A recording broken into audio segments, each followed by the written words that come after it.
Hi friends, ఇది వచ్చేసరికి నాది మెయిన్ మానిటర్. సో ఇందులోనే నా కంప్లీట్ అనాలిసిస్ అయితే నేను చేస్తుంటాను. సో ఇది వచ్చేసరికి 27 ఇంచ్ స్క్రీన్. సో ఇది మనకి ఫుల్ హెచ్డీ డిస్ప్లే అయితే మనకి ఇస్తుంది. అండ్ 1920 నుంచి మనకి 1080 రెజల్యూషన్ అయితే మనకి ఇస్తుంది ఇది. సో ఇది వచ్చేసరికి మనకి 1000R. సో 1000R అంటే మనకి 1 మీటర్ రేడియస్తోని మనకి ఇది సర్కిల్ అయితే మనకు ఫామ్ చేస్తుంది.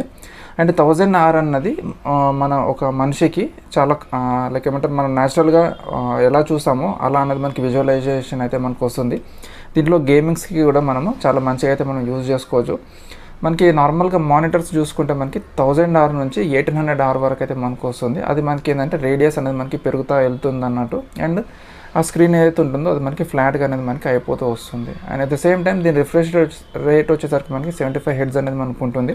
సో చాలా కొంచెం స్పీడ్గా అయితే మనకి రిఫ్రెష్ రేట్ అనేది మనకు ఉంటుంది. ట్రేడింగ్కి మనకి ఇది సరిపోతుంది ఫ్రెండ్స్.